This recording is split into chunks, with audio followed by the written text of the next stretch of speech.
Swadakta kabisa, huyo ni Rose Muhando ambaye ana kibao ambacho kinafahamika Ndivyo Ulivyo, ambayo inatufanikisha siku ya leo, siku ya Ijumaa, siku ambayo ni siku ya maombi ya michezo. Tunadunda moja kwa moja mubashara kutoka hapa jiji kuu la taifa la Kenya, jiji la 047. Nami mwana michezo DM Davidoski. Kwa hakika leo ni siku nyingine tena Mwenyezi Mungu ametujalia. Hiyo jana tarehe 18 ya mwezi Juni ni kwamba ni rasmi wabunge 122 walipiga kura ya kukubali mswada wa bajeti wa mwaka 2026-27. Ingawaje wabunge 40 waliukataa abadan kataa mswada huo.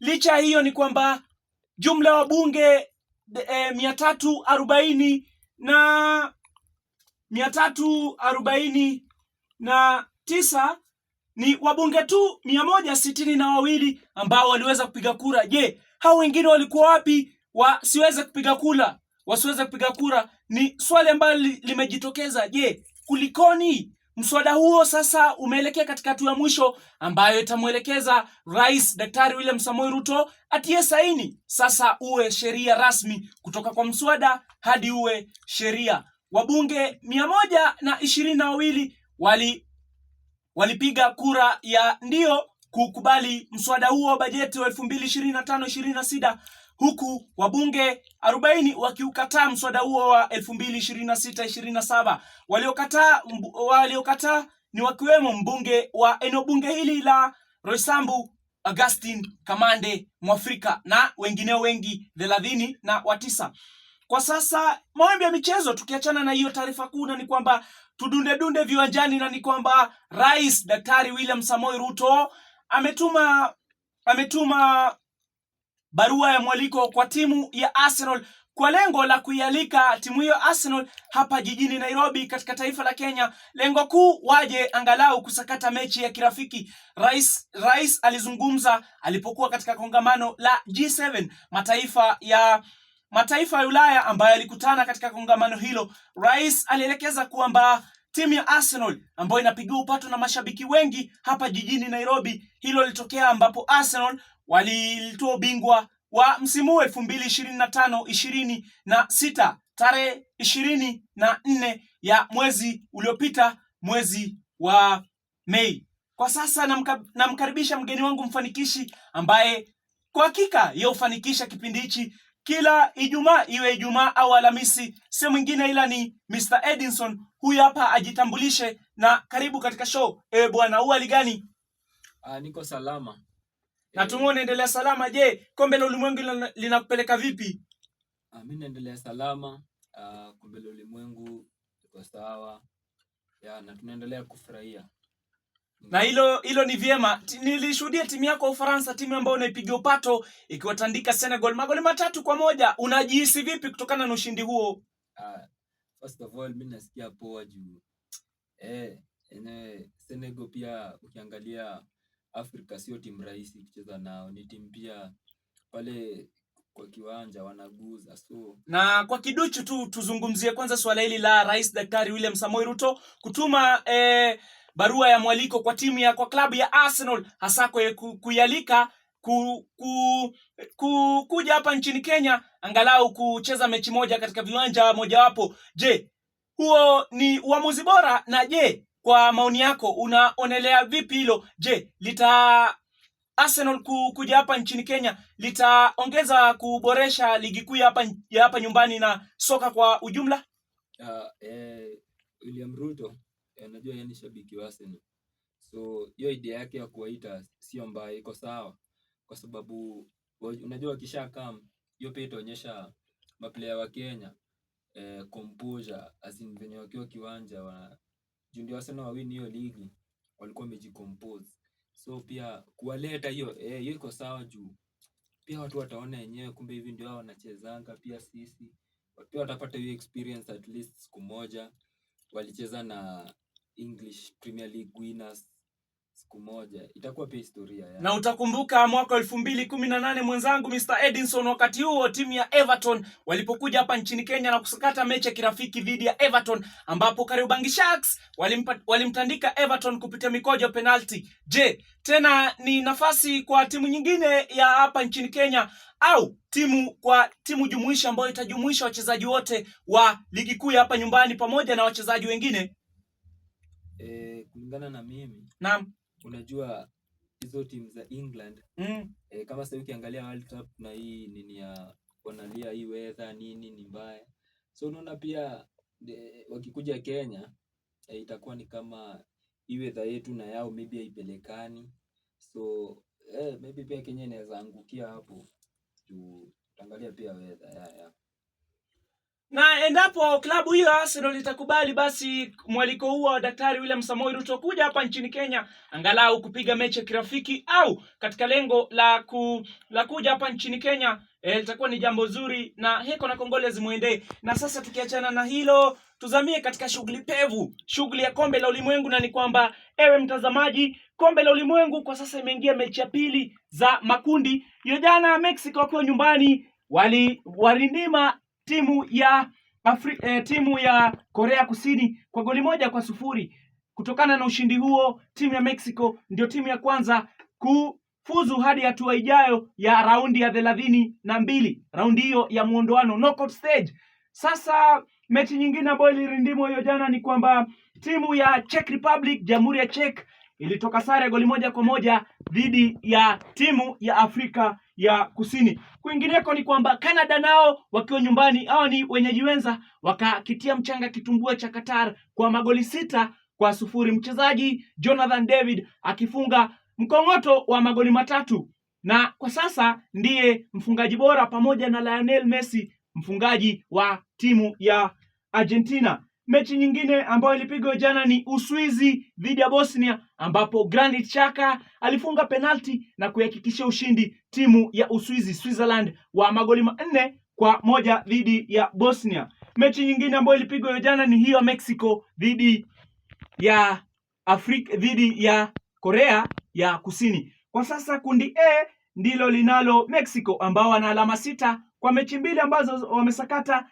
Nao Korea Kusini wanashikilia nafasi ya pili kwa mechi 2 ambazo wamesakata, wamepoteza mechi 1. Afrika Kusini wanashikilia nafasi ya mwisho baada ya kupoteza mechi ya kwanza. Hiyo jana walisajili sare ya goli 1-1 na Jamhuri ya Czech. Nalo kundi B ambalo lina Uswizi wanayo alama 4 na wa pili ni Canada na alama 4. Wenyeji wenza wa michuano hii Qatar ni watatu na alama 1. Nao Bosnia wana alama 1. Katika kundi cha Uskoti wanazo alama 3 baada ya kuwarindima Haiti katika mechi ya kwanza. Nao Morocco wanashikilia nafasi ya pili na alama 1. Hii ni baada ya kutoka sare ya 0-0 na timu ya taifa ya Brazil, Samba Boys. Kutokana na hilo, timu ya Brazil watakipiga dhidi ya timu ya Haiti wikendi hii. Nao timu ya Haiti katika kundi cha wanashikilia katika nafasi ya 4. Sasa tuje hapo mgeni wangu mfanikishi Mr. Edinson, ambapo katika kundi cha tutazungumzia timu ya taifa ya Morocco, mechi ambayo ilisakatwa Morocco dhidi ya Brazil. Ulishuhudia jinsi timu ya taifa ya Morocco walivyodhibiti mchezo dhidi ya timu ya taifa ya Brazil. Je, Brazil walikosa nini na Morocco walikuwa na nini kuwashindia timu ya Brazil? So mimi kwanza hapo ningeanza na Brazil. First of all, kitu ya kwanza Brazil pale striking ilikuwa chini sana. Alafu mimi kulingana na mimi niliona ni kama formation ilikuwa ukitumia Vinicius Junior na Rafinha ni kama haingiani kidogo. Mimi nilikuwa nafikiria pale number 9 angeanza hata na Endrick. Ama anze na Matheus Cunha. Juu Igor, unajua Igor ako na strength tu pekee. Pale finishing IQ yake iko chini bado. Ana finish lakini IQ ana IQ. So pale kwa striking Ancelotti pia change, alafu ukiwa na usiweke tu master wote, hawatacheza, kila mtu atajitakia mpira. Na msikilizaji, mechi hiyo ilitamatika sare ya goli 1-1 ambapo Vinicius Junior alifunga goli la kusawazisha kipindi cha kwanza baada ya Ismail Saibari kuifungia timu ya taifa ya Morocco dakika za 20. Sasa tuje hapo kwa timu ya taifa ya Morocco. Je, timu ya taifa ya Morocco iliwashindia nini timu ya taifa ya Brazil Samba Boys? Na timu hiyo ya taifa ya Morocco ndio anayekinda ambaye anakipiga katika safu ya katikati Boadi, ambaye kwa sasa anavutia hisia mseto kutoka klabu mbalimbali. Je, timu ya Morocco ilikuwa na nini kwa ukilinganisha na timu ya Brazil? Mimi kenye niliona kwa timu ya Morocco ilikuwa ile timu walikuwa na unity. Alafu positions, kila mtu anacheza positions yake. Unaona kama hapo nyuma kulikuwa na Hakimi, Mazrui, Ayamid, huyo Boadi, alafu mbele kuna Saibari, unaona? Yaani ni vijana wale hawajulikani hivyo kwa futa, lakini wamejipanga, unaona? Wanacheza kulingana na vile futa ilikuwa inacheza. Juu hata possession pia ilikuwa juu, nilikuwa naona, alafu walikuwa wanakimbiza. So ile timu ilikuwa imejipanga. Naam. Na kundi D ndilo ambalo linalo mwenyeji America USA, ambaye anashikilia nafasi ya kwanza na alama 3. Wa pili ni Australia ambaye ana alama 3 na wa tatu ni Uturuki baada ya kutitigwa mechi ya kwanza na Uturuki, na Australia anashikilia katika nafasi ya 3. Wa 4 ni Paraguay, amecheza mechi moja na kupoteza mechi hiyo dhidi ya Amerika kwa magoli 4-0. Tuje katika kundi E ambalo linalo Ujerumani ambao wamesajili magoli mengi tangia kipute hichi chianze. Ujerumani walimtandika Curaçao magoli 7-1. Kai Havertz alicheka na wavu mara 2. Ivory Coast baada ya kukitia mchanga kitumbua cha Ecuador kwa goli 1-0. Goli lake Amad Diallo ambaye alitokea kwenye benchi kwa sasa anashikilia nafasi ya 2, na nafasi ya 3 ni Ecuador ya kina Moises Caicedo na Piero Hincapie. Katika nafasi ya 4 ndiyo Curaçao, taifa dogo zaidi ambalo lina takriban idadi ya watu 150,000, 156,000 population. Tuje hapo katika kundi hilo, kundi E pamoja na kundi D. Kundi E ulishuhudia mechi ya Ivory Coast dhidi ya Ecuador. Je, timu ya Ivory Coast ya kina Yan Diomande na Amad Diallo na Franck Kessié walijitahidi hadi kujizatiti na kusajili ushindi katika mechi hiyo dhidi ya Ecuador. Je, Ecuador walipoteza kutokana na nini? So hiyo mechi ya Ivory Coast na Ecuador, kwanza nikianza na kikosi ya Ivory Coast, ule coach anaaminia vijana wadogo. Unaona kama Yan Diomande, Amad Diallo, wale vijana ni vijana sasa wameanza kupata experience, lakini ule coach anaamini wanaweza. Juu hata ile bao si ati ilifungwa dakika ya mwisho, si ati walipiga bao mingi, unaona? So ni vijana bado wanaendelea kusoma vile ball inachezwa nini. Ecuador nayo sijui ilikuwa pressure ama nini, juu ni kama iliwakataa, haikuwakataa, lakini Ivory Coast ni kujiaminia tu, ule coach aliaminia vijana wake. Yeah. Na katika kundi F ndipo Uswidi ya kina Alexander Isak na Gyökeres pamoja na katika kundi F wanashikilia nafasi ya kwanza Uswidi, nafasi ya 2 Japan, na nafasi ya 3 ni Uholanzi, Netherlands ya kina Virgil van Dijk. 4 bora wanafunga Tunisia baada ya kupigwa kipigo cha magoli 4-1 na timu ya taifa ya Uswidi. Walimvuta kocha wao, na kutokana na hilo tuzungumzie mechi ya Uholanzi Netherlands dhidi ya Japan. Mechi hiyo ilitoka sare ya goli 1-1, Virgil van Dijk akifunga mpira wa kichwa. Je, mechi hiyo ulishuhudia binafsi, ilikuwaje? Mechi ilikuwa best, ilikuwa fine, lakini sasa shida ilikuwa kwa mafans. Unajua pia sometimes wanakuanga watu wengine waeleweki. Unaona hiyo mechi kila mtu alikuwa anajua Netherlands iko na kina Van Dijk, Gravenberch, Gakpo.